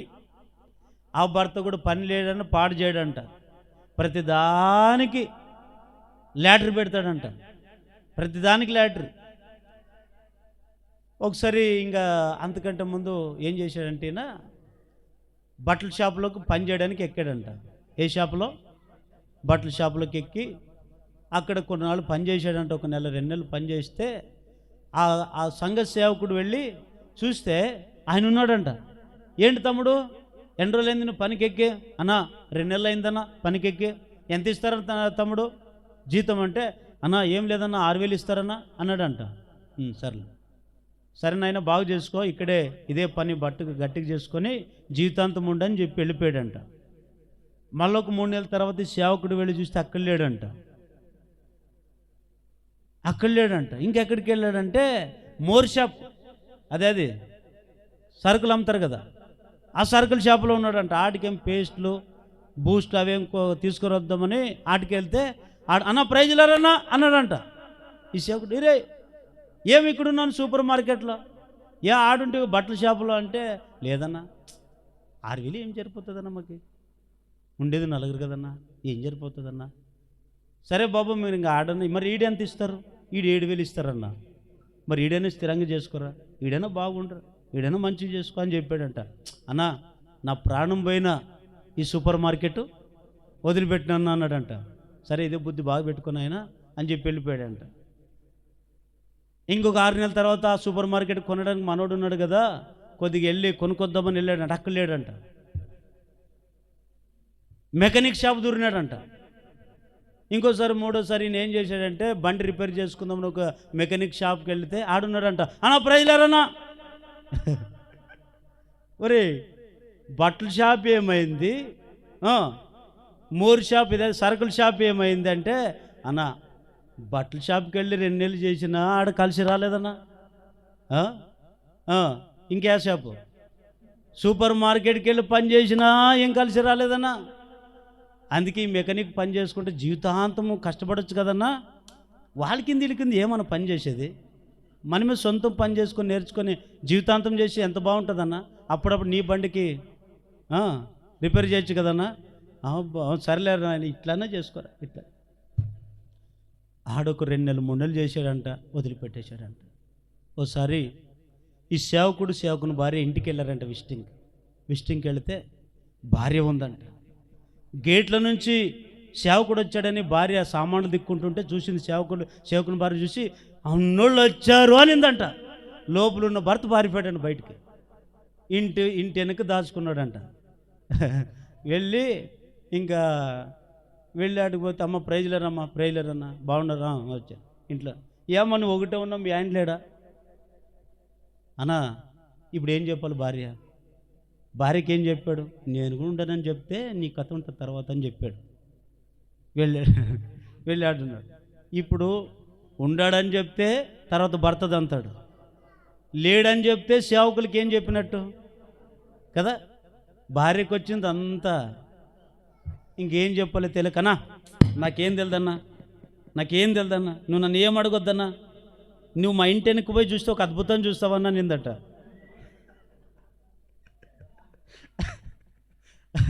అంటే అప్పుడు ఏముందమ్మా ఇంటి వెనక అంటే, నువ్వే పోనా చూస్తావు, నీకే తెలిసిపోతావు, ఆశ్చర్యం కలుగుతావు, ఏముందా అని చెప్పి ఇంట్లో నుంచి ఇట్లా బయటకు పోతే ఈయన ఇట్లా పోతున్నాడట. అన్నా ప్రైజ్లారా ఎప్పుడొచ్చినావన్నా? ఇప్పుడేనా? ఏరో మీ ఆవిడ చూస్తే లేదంటే నువ్వేమిటి రా, అసలు రా, నీ సంగతి ఏమి, రా కూర్చో, 2 భార్య భర్తలు కూర్చో, చెప్పమ్మా ఏమైనేమి, నీ పరిస్థితి ఏమి. భార్య అప్పుడు చేతులు కట్టుకో, అన్న ఏం చెప్పమంటావు, ఇట్లా ఓను తగలగెట్టారు. ఈయనకి మనిషే స్థిరంగా ఉండదన్నా, బుద్ధే స్థిరంగా ఉండదన్నా. ఇట్లా ఉన్న సంగతి ఏం చెప్పాలన్నా? ఏమ్మా ఏం చేశాడు అన్నా? బట్టల షాప్కి వెళ్ళాడు కదన్నా, 6,000 జీతం వస్తుందన్నా, బాగు చేసుకొని తినొచ్చన్నా. మేము సరిగా ఉంటాడన్నా, సరిగ్గా పని చేయడంటన్నా. గంట పని చేస్తాడు, 2 గంటలు బయట తిరిగి ఎవరైనా పెట్టుకుంటారన్నా? 3 నెలలు అక్కడ వదిలిపెట్టొచ్చాడన్నా. మరి తర్వాత ఎక్కడికి వెళ్ళాడన్నా? సూపర్ మార్కెట్కి వెళ్ళాడు. ఆడ 7,000 ఇస్తామన్నారు. అట్లే నమ్మకంగా ఉండి ఇంకా బాగా పని చేయమన్నారు. ఇంకా లేదన్నా, ఆడ సరిగా లేడన్నా, నమ్మకంగా లేడన్నా. మరి ఎవరు పెట్టుకుంటారన్నా? పోనీ మెకానిక్ షాప్ నేర్చుకుంటానని పోయాడు, ఆడని నేర్చుకున్నాడన్నా. ఆ పని చేయలేక ఎండకు దాటుకోలేక ఈ పనే వద్దని చెప్పి ఇంట్లో కూర్చున్నాడన్నా. అంటే రేయ్ ఏంటి నీ బాధ చెప్పు చెప్పంటే ఏం లేదన్నా, ఇంకా నాకు రోజు లక్షలు ఇంకొక మాట చెప్పిందంట అన్న. ఇంకొక మాట చెప్తే కూడా నువ్వు ఆయన జీవితంలో ఇంకా ఆయన మక్కం కూడా చూడరు. ఏమో అంటే ఒక అలవాటు పడ్డాడని, ఒక అలవాటు ఉంది మా ఆయనకి. ఏం అలవాటు అంటే ఏమి లేదన్నా. ఏం త్రాగుడు అలవాటు ఉందా? లేదన్నా, త్రాగుడు అలవాటు లేదు. సిగరెట్ బీడీలు తాగే అలవాటు ఉంది? లేదన్నా. లేదంటే ఏమన్నా ఇంకొక వేరే ఏమి లేవన్నా. అన్ని మంచిగా బాగుండాయి, కానీ ఒక్క అలవాటు ఉందన్న. ఏం అలవాటు అంటే ఈ ల్యాటర్ ఎత్తుకుంటారు చూడండి, ల్యాటర్ సీట్లు ఉన్నాయి లేదా? ఆ మహాలక్ష్మి ఈ మహాలక్ష్మి ల్యాటర్లు ఎత్తుకొని ఒకసారి ల్యాటర్ సీటుకి అంటే ఈయన సంపాదించేది అంతా ల్యాటర్కి ఇస్తాడంట. ఆడు పోతాడు, 2 నెలలు పని చేసుకుని కావాల్సిన డబ్బులు తీసుకోవడము, ఇంకా ల్యాటర్ పెట్టుకోవడం. ఈ ల్యాటరీ 5,000 కడితే ఉచితంగా 20,000 ఇట్లా దానికి అలవాటు పడ్డాడు. ఒకసారి ఏం చేశాడంటే ఈ మహానుభావుడు ల్యాటర్ అప్లై చేసుకుని ల్యాటర్ సీట్ వచ్చిందంట. ఆ ల్యాటర్ బొమ్మ వస్తే దాన్ని బైబిల్లో పెట్టుకొని చర్చికి పోయినారంట. చర్చికి పోయి అన్నా దీనికి ప్రార్థన చేయన్న దీనికి. అరే ఎవరన్నా మనుషులకు ప్రార్థన చేస్తారు కానీ బైబిల్కి ఎందుకు ప్రార్థన చేయాలరా అని సేవకుడు, నీకు తెలుదలేనా, ప్రార్థన చేయి అంటాడంట. నేను చేయండిరా అంటాడంట సేవకుడు. అసలు ఏముందిరా బైబిల్ అని చూస్తే 4-5 ల్యాటర్ సీట్లు ఉన్నాయంట. ఇవేం ల్యాటర్లు అంటే ఓకన్నా గంటల సంవత్సరాలు ఎవరు పని చేస్తారు? మనకి అన్నీ ఏం రావాలా? ఫ్రీగా రావాలా. చూడండి, కొంతమందికి చంచలమైన బుద్ధి, స్థిరమైన బుద్ధి ఉండదు. ఒకే సంఘంలో కట్టబడి ఉండరు, ఒకే ఉపదేశానికి కట్టబడి ఉండరు, ఒకే మాట మీద కట్టబడి ఉండరు, ఒకే ఆలోచన మీద కట్టబడి ఉండరు. చంచలమైన బుద్ధి. సామెతల గ్రంథం 15వ అధ్యాయం 7వ వచనం చదవండి, చివరి మాట. జ్ఞానుల పెదవులు తెలివిని వెదజల్లును. ఎవరు మనసు అంట? బుద్ధిహీనుల మనస్సు స్థిరమైనది కాదు.